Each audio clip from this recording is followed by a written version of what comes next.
That was I love we just got the record, the new record today, and we were listening to it and it's great. We love it. And the song with Adrian Belew, Puzzle, is really cool. I know that was the last song that I finished for the record. I kind of for some reason blanked on asking Adrian to do something, even though I had already done a tour with him. Uh, it wasn't a whole tour; it was just a couple of gigs in Iceland. But I've known Adrian for a long time, and probably should have asked him a while ago. But he sent me a bunch of stuff, and I picked that particular tune. He wrote the verses, and I wrote the choruses, so it's kind of like a whole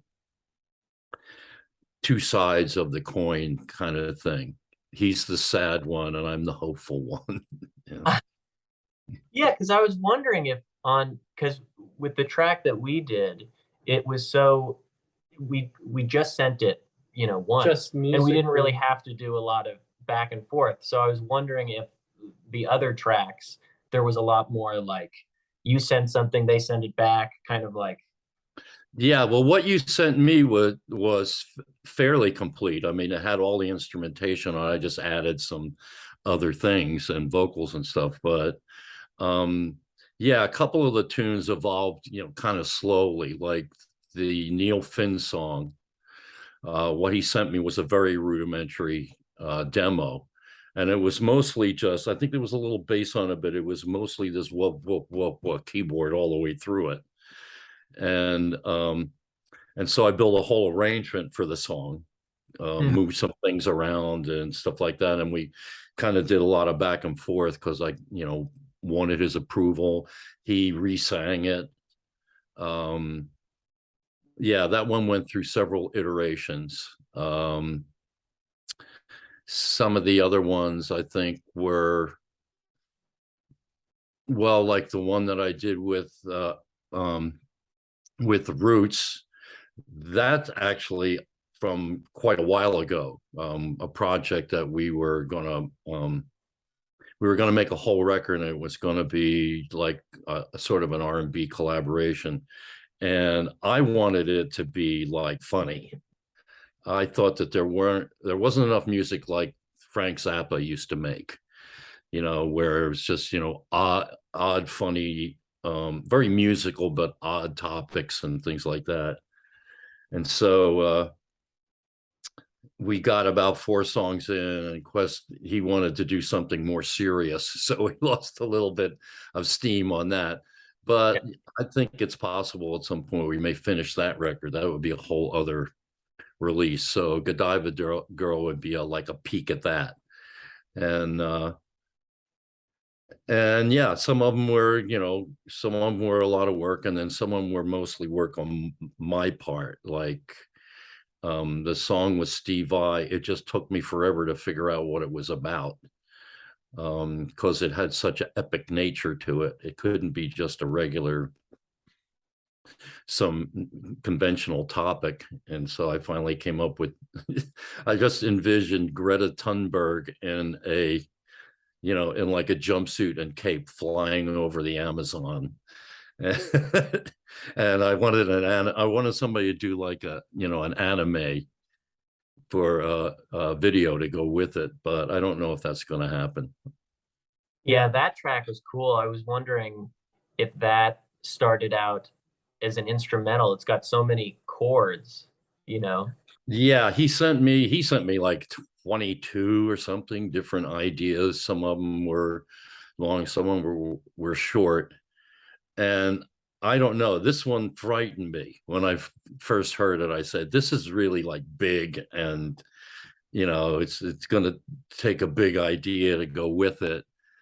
Um, and then it just kind of hit me, what it should be about. And once that happened, it was kind of like easier to write the song. But it sat on my drive for a long time before I figured out what to do with it. And I was afraid at a certain point I might not be able to figure anything out.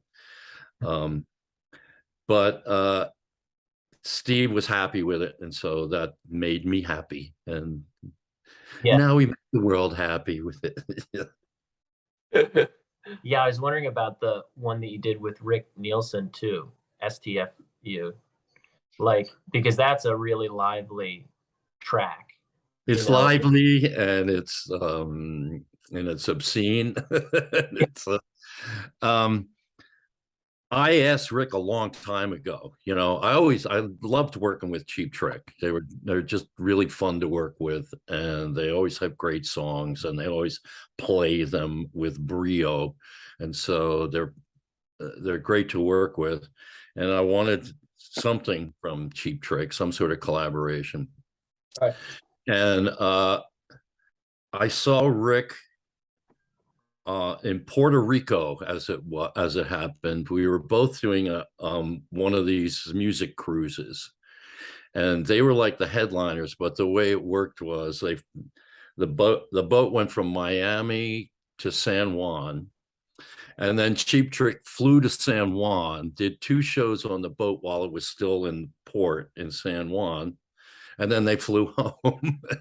And then I had to play the second half of it. And as soon as we got off the boat, that's when COVID hit. So sometime in the midst of that, Rick came up with this track, sent me the track, and it was really obscene. The title that he had was really, if I had written that song, that would have been probably very controversial, even more controversial maybe than this song is.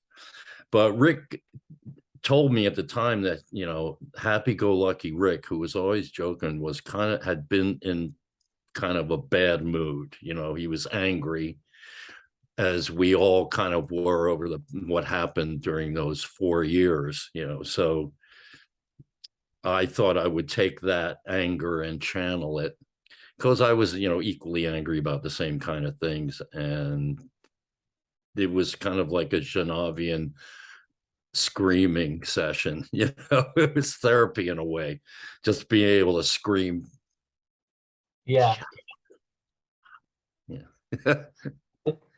How was that track recorded? Was that the same sort of process of sending things back and forth? Because Well, he sent me just the guitar riff, without any backing, and I had to build backing behind the guitar riff.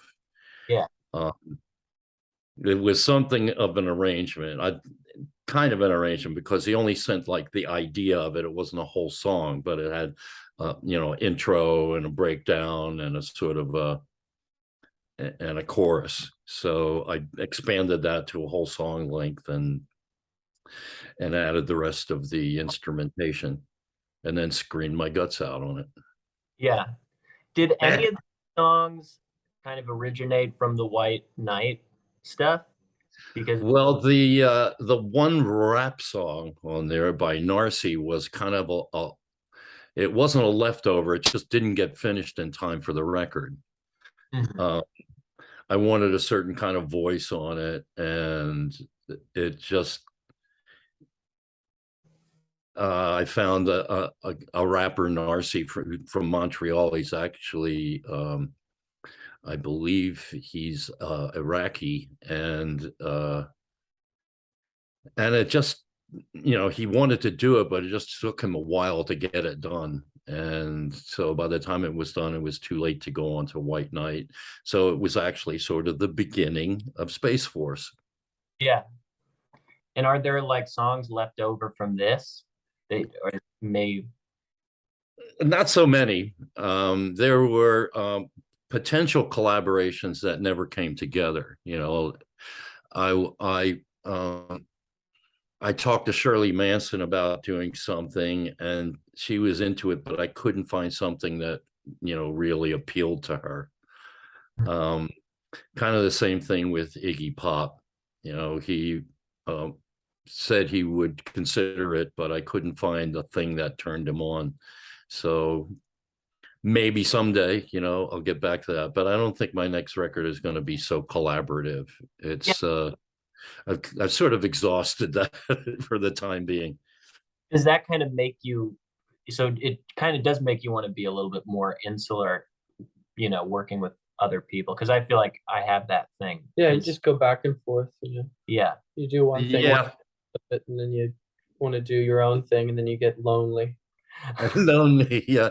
Well, that was kind of the reason why I did White Knight in the first place. There are a couple of reasons. One reason was that I was just in my own echo chamber all the time. I'm sitting alone in my little room, coming up with these ditties. And I thought maybe I need some outside influences, or I need to listen more to other players and their ideas, and that will subconsciously seep into what I'm doing and help me evolve.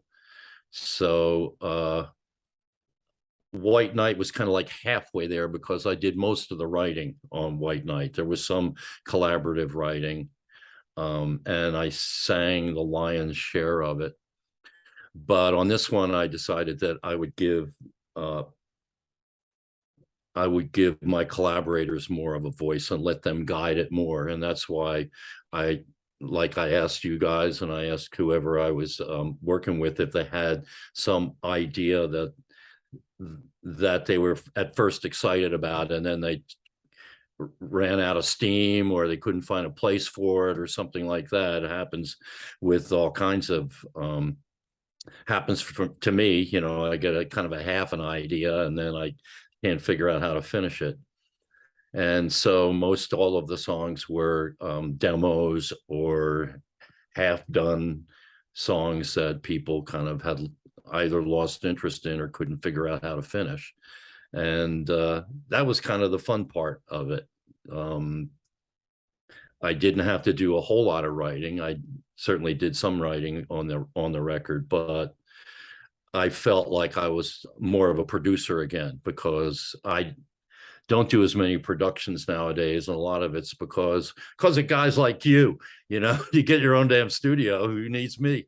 So, Like, yeah. So, you're the one who started that thing. well, kind of. I got into the idea of the studio being a different place. When I started with the Nas and we were auditioning, to get record deals, you would get like a half an hour in the label studio to lay down as much stuff as you could. And so you do it all live. And that gave us kind of the feeling that studio time was really precious, and you never wasted it. And you always had everything ready before you went into the studio. And as a producer, that's kind of the way that I think, because I don't want to be in the studio with somebody and we're just staring at each other, trying to figure out what to do next. You go in the studio to make music.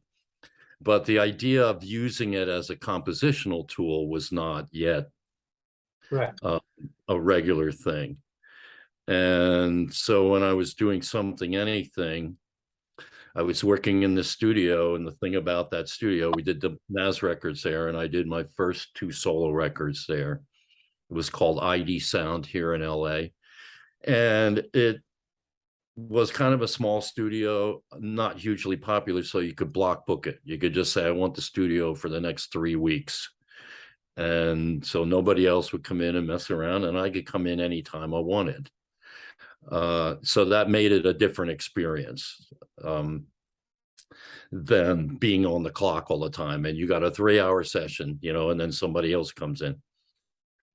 So that whole idea, the freedom, to make music at a certain pace was a big factor. And then, of course, after Something Anything, I built Secret Sound in New York, and most of the records that I did after that were either there, or when I moved upstate New York, I had my studio up there.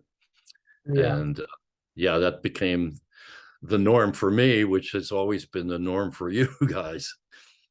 Yeah. Yeah. We were really happy when you reached out, because we had this song that we kind of looked at as our sort of is at love kind of Todd Yeah. song. We had bridge was supposed to be like, hungry for love bridge, like Oh dun, yeah. dun, Yeah. and, but we kind of thought part of us is like it's a little like we thought it was so referential, but it Well, it didn't. worked out great. I mean, I think that's, kind of what struck the label. When they first heard the song, they were like, wow, we're going to save this. I've released singles already from the record, but I think they wanted to save it until the album was ready, Yeah, and make a deal out of it. Yeah, they just fell for it from the beginning. You guys wanted to re-sing the choruses, so we did that, but its fate was sealed as soon as they heard it. So there must have been something in there about it. It's sometimes it's hard for me to be objective about what I do and what the influence it has on other people. Yeah. But they must have heard it, because they really liked it. yeah, yeah. One thing that I hear all over, just production wise, as far as your influence, is like something that was on Wizard of True Star and Todd a lot. Those Mhm. records, almost like you've recorded things that are like incredibly pristine, but then you've also recorded things that are like intentionally overdriven, and Yeah. that like everywhere. Oh yeah, that sound, in the past Maybe I don't know, 10, maybe 15 30 years. years at this Wow, point. yeah. Yeah, like Yeah.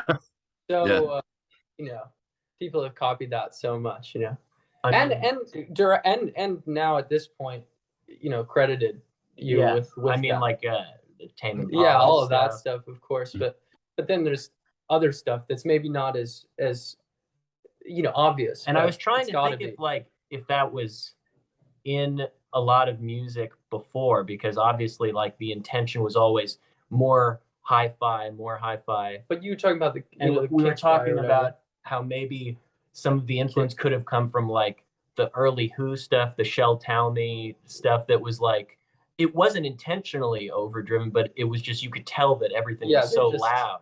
twisting knobs, like Yeah, well, it was, kind of one of the advantages of analog was, that you can drive things really hot and the sound doesn't become necessarily unpleasant.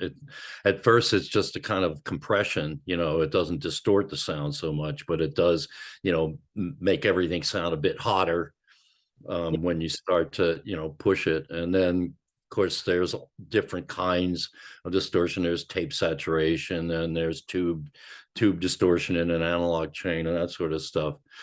And one of the reasons why we built Secret Sound, was because a lot of studios wouldn't allow you to do kind of crazy things like run the needles in the red constantly, so that was it was a combination kind of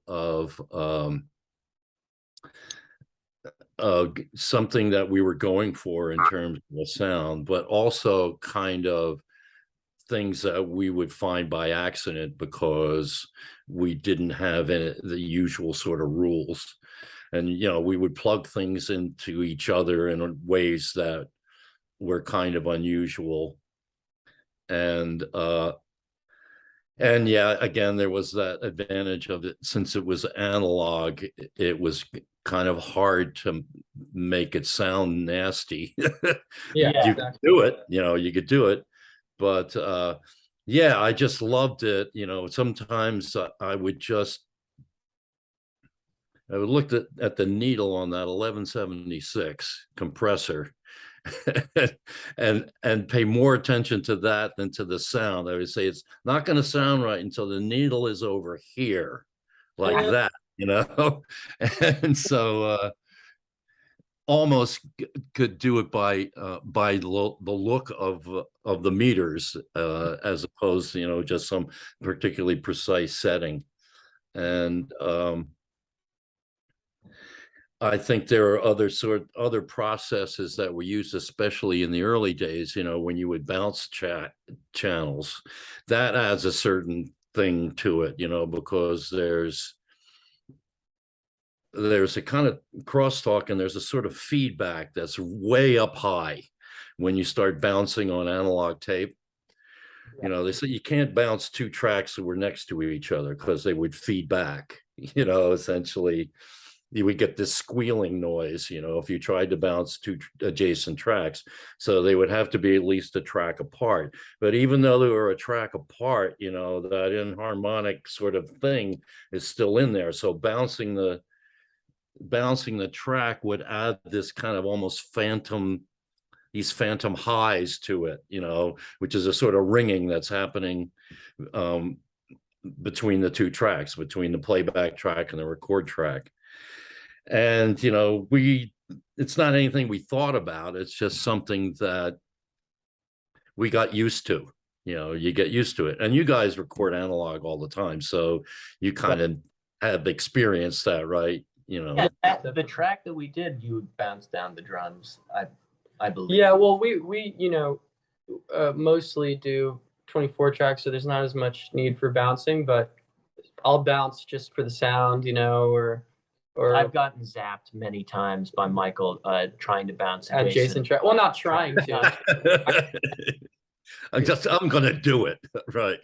Well, we were with an engineer who, you know, is a young guy who doesn't really do analog, and he didn't believe me, so I had to zap him. Well, he was like, "I go learn, live and learn." You know, that's what, if you don't have that analog experience, right? Yeah. But I thought that there was some processing that you did on the track that we did. Oh yeah, see, that's the thing. We were like, when we sent it to you, and then we got it back, we were like, oh, he still like does this like process of, but he does it digitally. But I don't know what you're using, because I remember you said about you know, why have you know 10 1176s when I have infinite on the computer. Yeah. And when I try to do it on the computer, I can't, like you were saying, like there's the analog, it's hard to get it to sound unpleasant because it's all the stuff. But so we were impressed by your ability to still give it that signature sound, you know, something that wasn't even recorded. You wouldn't even, you know, or the drums and stuff, you know? Yeah, I think part of it was, you know, I did a bit of fiddling around with the drums because the drums were all on one track or on two tracks, I think. Yeah. They bounced down to a stereo. And I was trying to, you know, like bring out definition in the snare or something like that. Yeah. So yeah, often when I get something like that, like a track that's already merged, and you want to alter the sound of part of it, but not all of it. You know, sometimes it takes a bunch of tricks, like, you know, they have like multi-band compressors. So you pick the area that you want to compress, and it doesn't compress the whole signal. It just compresses that particular range of the sound, or conversely expands a particular range of the sound. And in that case, I think I was trying to expand the snare sound a little bit. Do you put? Yeah, you tend to hear things a certain way after a while, you know, when however it was originally recorded, you know, you tend to hear it. You tend to hear the blend a certain way. It's just a habit, I guess. Yeah.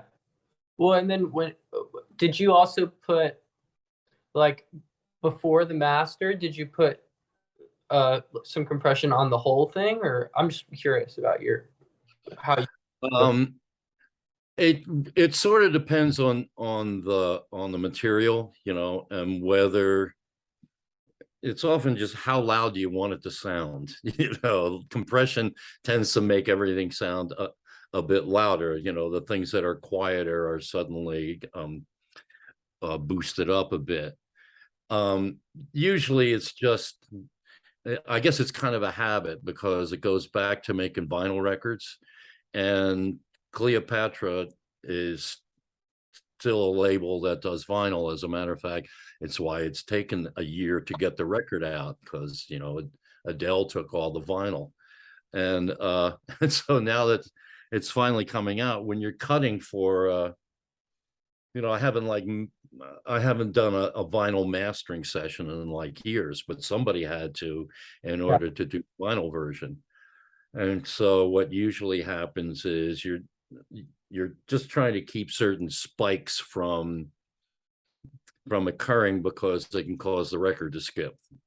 And so usually, even at the mastering studio, they're trying to make it as unobvious as possible, as sort of invisible as they can make it.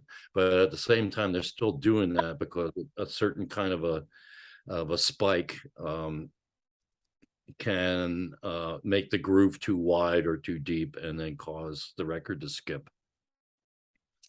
I think also doing it like what the processing that you did, you know, we were wondering if it was going to sound, and it wasn't really going to sound much different, you know, because it was recorded in two separate places, and then sort of sonic blend of it, you know, like having to kind of fit them together. But in this situation, our track wasn't incredibly warm analog sounding. It was, you know, it was pretty crisp and it passed for something. So, but yeah, whatever you did definitely got them both in a sonic similar world. You know what I mean? Yeah, and there is what you learn after years and years of doing production and engineering and stuff is the psychoacoustical aspect of any particular program. You know, it does things. There are things going on with the sound itself, you know, that's affecting you and your mood and that sort of thing. The time that I thought that it was most where I found that knowledge most critical and useful was when I was doing XTC. Because I was an XTC fan, I got all their records, you know, and I would listen to their records, and the songwriting is great and the arrangements are all cool and stuff like that. But I think, you know, I got the record before Skylarking, which I'm not sure if it was Big Wheels or Majors and Generals or one of those records. And I got through listening to it the first time, you know, I thought the material was great as usual. The songs are very clever, but I felt just like worn out. Mm-hmm. And I realized that it was a psychoacoustic experience that was happening. They had mixed everything just to the point where you could just hear it. Andy had this habit of like, because I experienced it personally, and I also heard about it before I worked with the band. You know, he would spend all day mixing a song, and he'd take it home, and then he'd come back the next day, spend the next day mixing the song again. He hears some like space in there that wasn't filled in, you know, and wanted to somehow fill it in, or some part of the spectrum that didn't seem full enough, and so he would fill that in, and essentially made it, you know, it's the equivalent of squinting with your ears all the way through the record. You know how tired it makes your eyes to squint at something like this, you know, and you're essentially squinting with your ears trying to pick out, you know, Yeah. certain things, and the highs are so high and the lows are so low, and they just never stop. Yeah. And I realized, you know, that was, you know, that was a product of Andy's boredom with the process, you know, that, you know, he just would push it and push it and push until somebody else would say stop, because they never toured, and since they never went out on the road, all of their musical experiences were in the studio. And so once they got in the studio, Andy never wanted to leave. So he would mix until eternity, and someone tell him to stop and fill in every possible space with some sound. Yeah, we had that experience with the last record we did. Yeah. It forever, filling in everything that could be filled in. Yeah. It came out really dense, you know. It came out really dense, but I think we're at this point. It makes it a little harder to listen to, right? You know, because there's so much stuff to keep track of. And we've decided now, like, we're either going to be able to put out tons of music, or we'll be working on one album for 3 years, which is something that we don't want to do. I think, yeah, we just have to do things quick. I don't know if that's how it is Yeah. for you. Do it quick, then you don't think about it, you know? It's kind of, I prefer that. What I used to do is, you know, when I'd have to do a solo record, I'd go to Woodstock or upstate New York, Bearsville, past Bearsville, where my studio was, and I would just isolate myself. And 2 weeks later, there's a record, yeah. you know, because I got nothing else to do, you know. But also, you know, it's good to kind of like get into the routine of it, you know, go to the studio every day, make some music every day. You may not complete the whole thing, you know, make some progress every day. And next thing you know, you got a record. Yeah. Yeah. That's the way to do it. And is that, you know, are you guys making a record now? Yeah. Yeah. We're making a record We're making a record, and we're doing it like, you know, we're making the mix right after the song's done. So we just mixing a 2-track, trying to get, like, while we have it up, you know, just after the vocals are done, just try to make the mix, you know? I mean, We're I don't know, kind of, did you usually do it like you would do a couple weeks of recording and then mix a lot of the album at once, or did you mix as you went and then edit maybe later, or how did you typically? I think for my own stuff, it might be a little different than if I was working with someone else, but usually most acts, principal concern is, do you have the material, you know, and can you play the material? And so I usually want to get the performance aspect of it out of the way before you start worrying about the mixes. But it's, you know, that I guess is evolutionary, because, you know, the Beatles used to do a song at a time. Yeah. Or, you know, except for the first album, which they did in 11 hours straight, you know.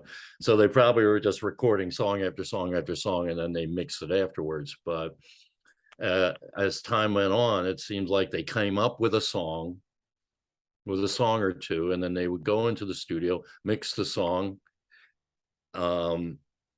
record and mix the song, and then it would be a single. Like Right. within a month, it would be the brand new single. And that was before, well, see, the Beatles invented the idea of the album artist with Sgt. Pepper, because there were no singles on it. But up until that point, you know, they were singles driven, and albums for most artists at that point were collections of singles. So yeah, in the olden days, you would record a song and you mix it right after you recorded it. And so I guess what goes around comes around. Mhm. You can Yeah. always go back, you can always go back and remix it later anyway, you know, if you decide that, you know, it doesn't Yeah. Of course, hold like, on. you're producing somebody, you know, they're not gonna wanna spend money on time for the mixing process, which could take, you know, super, super long or super short, you know, depending on, they just wanna get the performance. So that would make sense for production. But yeah, for our stuff, for doing it, you know, we kinda like the idea that we got it fresh in our heads, you know? Yeah. You don't want to have to think the mix. Well, my sort of my process, and in a way it still is my process, is that you're moving towards the mix the whole time, Right. even as you're recording and as you're adding things, you know. I would tend sometimes to print the EQ. A lot of people never printed EQ, but I would, if I thought the sound was right, I would print it that way, you know. You don't print reverb, but because you can't get rid of it afterwards. But, you know, a lot of effects I would just print instead of adding them in the mix. Yeah. And that made the mix go that much quicker, because you didn't have to, you know, come up with the effect, with all the different effects that you were going to use for the entire mix. They're all in there already. Yeah. Well, Cool. I wonder if I forgot. Oh, No, no. I forgot what it was. It had to do.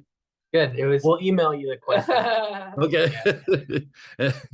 Remember when it And I'll do it into this camera here, and then we'll send it as if you, So and you'll our- do it in the camera. Yeah, we'll do a clip and we'll cut it together. We'll do it like the album. Yeah.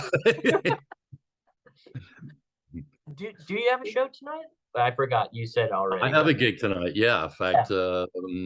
I got to go to sound check in about 6 minutes. Cool. So Have a great show. And Yeah. I can't wait to see always you. great seeing you guys. I'll see you when we get to New York. Oh, Yeah. great. Yeah, Can't wait. most stuff. In fact, I'd like to visit your studio maybe when we're there. Yeah. Yeah. You can see how tiny it is. Yeah, but you know, it's like a womb where things are born, right? Yeah. Yeah. I think you'll think it's cool. Excellent. Cool. All right. Okay. I'll see you then. All I right. hope